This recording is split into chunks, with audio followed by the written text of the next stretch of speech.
seperti area konflik ya, kemudian beban pekerjaan, kejadian yang buruk misalnya Bapak Ibu pernah di PHK, itu akan menimbulkan kita itu stres. Bagaimana tanda-tanda stres ini? Ini bisa kita lihat di kehidupan kita sehari-hari ya Bapak Ibu ya. Tanda-tanda stres, kita itu merasa emosional. Arti emosional ini, orang ngomong, kita langsung marah. Itu tanda-tanda stres itu. Kemudian mood swing, artinya mood swing ini moodnya itu berubah-ubah, kadang baik, kadang enggak, padahal pembicaranya normal. Yang kemudian hilang arah atau tujuan hidup,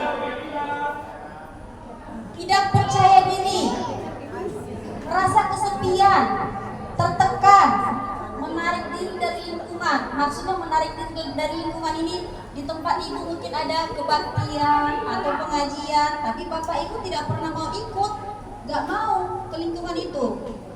Kemudian sulit fokus atau konsentrasi. Ada kita berbicara dengan orang lain, dia berbicara kepada kita, tapi kita tidak bisa nangkap apa yang dikatakan dia.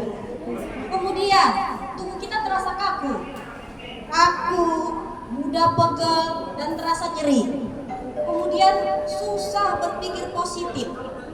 Apapun yang dikatakan orang, kita selalu memandang itu negatif, padahal hal yang positif gitu. Kemudian kurang nafsu makan, atau sebaliknya justru berlebihan makan. Lalu yang terakhir ini susah tidur. Itu adalah tanda-tanda kita ini mengalami stres. Bagaimana cara kita mengelola stres ini? Yang pertama, bicarakan keluhan kita kepada orang yang dapat dipercaya. Ada namanya sharing, mengatakan atau mempercayakan apa yang kita pikirkan ini kepada orang yang kita percaya, bukan kepada setiap orang. Nanti kalau kepada setiap orang namanya gosip jadinya, ya. Kemudian melakukan kegiatan sesuai dengan minat dan kemampuan. Misalnya ini, kalau memang kita suka bernyanyi bisa dilakukan, atau berolahraga boleh dilakukan, tapi sesuai kemampuan. Jangan melebihi kemampuan kita. Yang kemudian kembangkan hobi. Misalnya ada yang suka bercocok tanam atau segala macam, boleh dilakukan. Yang ini yang kemudian meningkatkan ibadah, mendekat kepada Tuhan. Ibu yang muslim mungkin harus rajinlah sembahyang atau sholat, atau yang kita yang Kristen boleh ikut kebaktian di gereja ya Bapak Ibu ya. Dan yang terakhir ini berpikir positif. Apapun kejadian, pandanglah sebuah kejadian itu sebagai hal yang positif. Terus yang terakhir ini tenangkan pikiran dan relaksasi. Dan yang terakhir ini kita menenangkan pikiran dengan relaksasi. Ini yang kita lakukan sekarang. Namanya manajemen stres hipnosis 5 jari. Jadi saya ingin Bapak Ibu ini, Bapak Ibu bikin tangannya. Kalau saya katakan jari telunjuk, ini dia jari telunjuk. Satukan jari telunjuk dengan jari jempol. Ayo Bapak Ibu. Kalau saya katakan jari manis dengan jari jempol, begini dia. Jari tengah. Jari manis dengan jari jempol begini. Jari kelingking dengan jari jempol begini. Itu sarangnya ya Pak. Yang pertama, sentuhkan ibu jari dengan jari telunjuk. Pejamkan mata Bapak Ibu. Pejamkan matanya. Pejamkan matanya. Tarik nafas melalui hidung. Tahan. Hembuskan melalui mulut. Lakukan selama 3 kali. Tarik nafas melalui hidung. Tahan. Hembuskan melalui mulut. Mata masih terpejam. Jari telunjuk dengan jari matanya pejamkan. Ingatlah masa-masa bahagia Anda.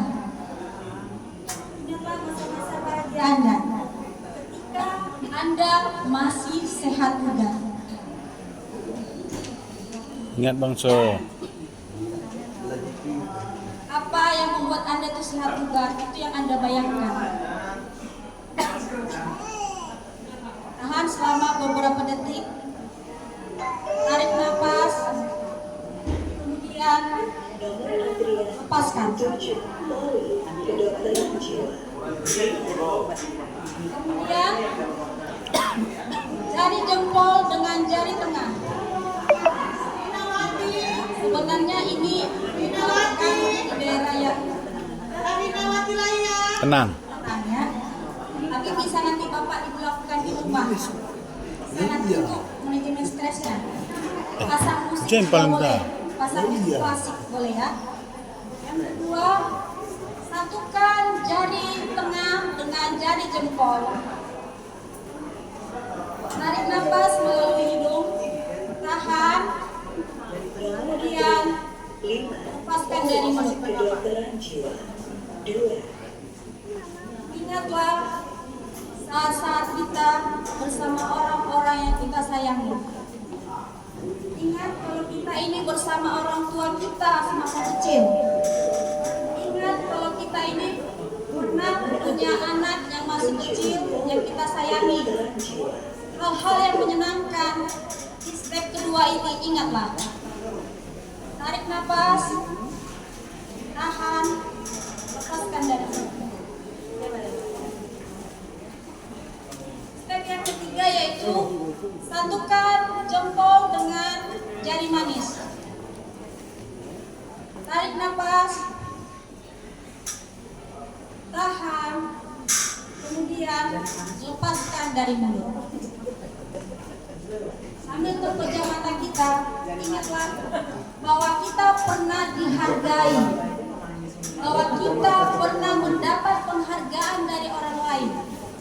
Ingat masa-masa yang lalu, mungkin Bapak Ibu pernah juara kelas, mungkin Bapak Ibu pernah juara waktu lomba bulu tangkis, mungkin Bapak Ibu pernah memenangkan kejuaraan Lomba makan. atau lomba makan kerupuk waktu 17 Agustus.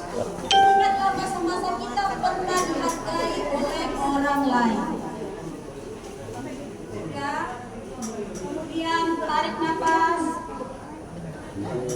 tahan, kemudian lepaskan dari mulut.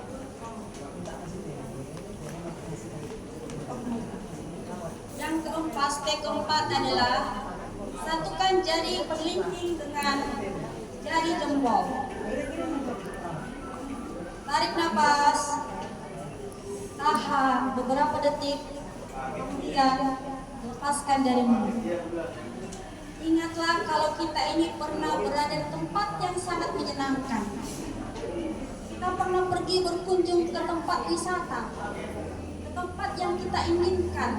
Mungkin Bapak Ibu pernah ke Bali, Bapak Ibu pernah ke Danau Toba bersama dengan keluarga. Ingatlah hal-hal yang menyenangkan di tempat yang pernah Bapak Ibu kunjungi. Kalau sudah Bapak Ibu ingat hal-hal yang menyenangkan tadi, tarik nafas melalui hidung, tahan beberapa detik, kemudian lepaskan. Bagaimana perasaannya Bapak Ibu? Ada nggak lega atau tidak lega?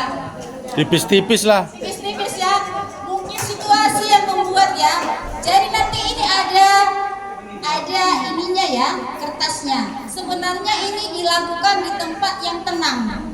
Kita boleh pasang musik yang menyenangkan, misalnya musik klasik atau musik ada itu musik seperti suara-suara air yang jatuh, suara hujan.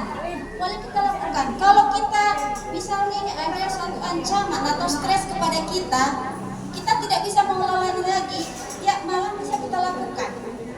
Ingat hal-hal yang menyenangkan. Ingat waktu kita itu dihargai oleh orang lain. Jangan selalu memikirkan apa yang orang katakan kepada kita. Kita perlu me time. Kita perlu me time. Apa arti me time ini? Berikan waktu kepada diri kita sendiri. Oke? Oke Bapak Ibu, selesai ya untuk penyuluhan dan praktek kali ini. Apa Bapak Ibu ada yang mau bertanya? Ada yang mau nanya, Bu? Ada yang mau bertanya? Tanyakan aja.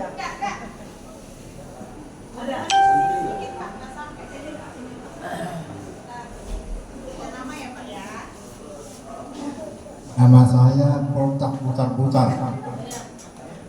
Tinggal di Jalan Bahagia Gang Pelopos, belakang Stadion Teladan.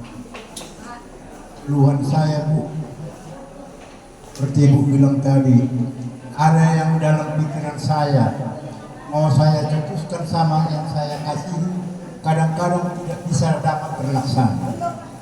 Jadi kadang-kadang pikiran saya ini, sama siapa saya melepaskan perasaan saya ini, kalau tidak sama yang saya kasihi. Dan saya, keluhan saya itu sering sakit di pinggang ini dan susah tidur. Itulah dulu pertanyaan saya. Terima kasih Pak. Pertanyaannya tadi ada unek-unek di kepala mau disampaikan kepada orang yang dikasih tapi tidak bisa ya Pak ya. Jadi kepada siapa gitu ya Pak ya. Dan sering sakit pinggang dan susah tidur. Oke. Terima kasih ya kepada Bapak Poltak Putar-Putar ya. Harapan guru kita dah. Kalau jadi sebenarnya memang keluhan ini sharing, diberikan atau berbagi kepada orang yang kita percayai. Jadi Bapak perlu tahu juga siapa-siapa orang yang dekat dengan Bapak. Apakah memang hanya satu orang yang Bapak percayai? Bapak bisa mencari orang-orang yang dekat dengan Bapak juga untuk mencurahkan apa yang ada di isi pikiran Bapak ini. Semakin kita berbagi pikiran kepada orang lain, yang kita pikirkan ini akan berbagi, stres kita akan berkurang. Jadi mungkin Bapak perlu juga mencari orang-orang yang mungkin beberapa orang yang Bapak percaya, bukan cuma satu orang. Makanya perlu kita berteman, berinteraksi dengan orang lain. Bapak ada perkumpulan, mungkin pergi ke kedai ya, atau sore-sore minum teh manis atau segala macam. Ada yang bisa dipercayai, satu orang di situ boleh Bapak curhat di situ. Jadi kalau yang tentang susah tidur Pak, yang saya ini tadi, teknik relaksasi tadi boleh Bapak buat. Jadi kalau kita sudah melakukan ini rutin, dengan situasi yang bagus, kondisinya bagus, kita pasang musik yang bagus, yang hening, pastilah Pak, niscaya Bapak akan bisa tidur. Itu Pak Poltak ya. Kalau masalah pinggang, nanti Bapak konsulkan ke dokter ya Pak ya. Jadi kalau kita curahkan hati kita sama orang lain yang Halo Bu. Makanya Halo, tadi Bu. harus dicari orang-orang yang betul. Maksudnya kan Bapak tadi bilang mungkin satu orang saja. Keluarga, dicarilah keluarga yang memang bisa tempat untuk mencurahkan hasil hati kita ini Pak. Kan kita ini kan bukan hidup individual Pak, kan kita bermasyarakat gitu kan. Pasti ada itu saudara atau teman yang care, yang perhatian kepada kita. Oke Pak Poltak ya. Terima kasih Pak ya.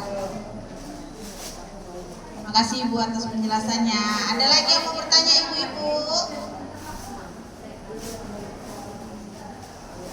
Ada lagi yang mau bertanya Ibu-ibu? Oke pas. Nah jadi tips hipnoterapi 5 jari tadi bisa diterapkan di rumah masing-masing Ibu ya. Kalau sudah ngerasa pusing, stres, panik, susah konsentrasi, susah tidur, bisa kita terapkan hipnoterapi 5 jari. Sebelum tidur juga bisa ya Bu ya. Nah sebelum tidur saat rumah dalam kondisi tenang bisa diterapkan. Oke, kalau tidak ada lagi yang mau bertanya, demikianlah edukasi kesehatan yang dapat kami sampaikan hari ini. Semoga Ibu Bapak dapat dalam kondisi sehat selalu. Amin. Dengan menerapkan hipnoterapi 5 jari, semoga stresnya bisa berkurang ya Bapak Ibu ya. Oke, sampai jumpa di lain kesempatan. Terima kasih atas perhatiannya. Salam sehat jiwa.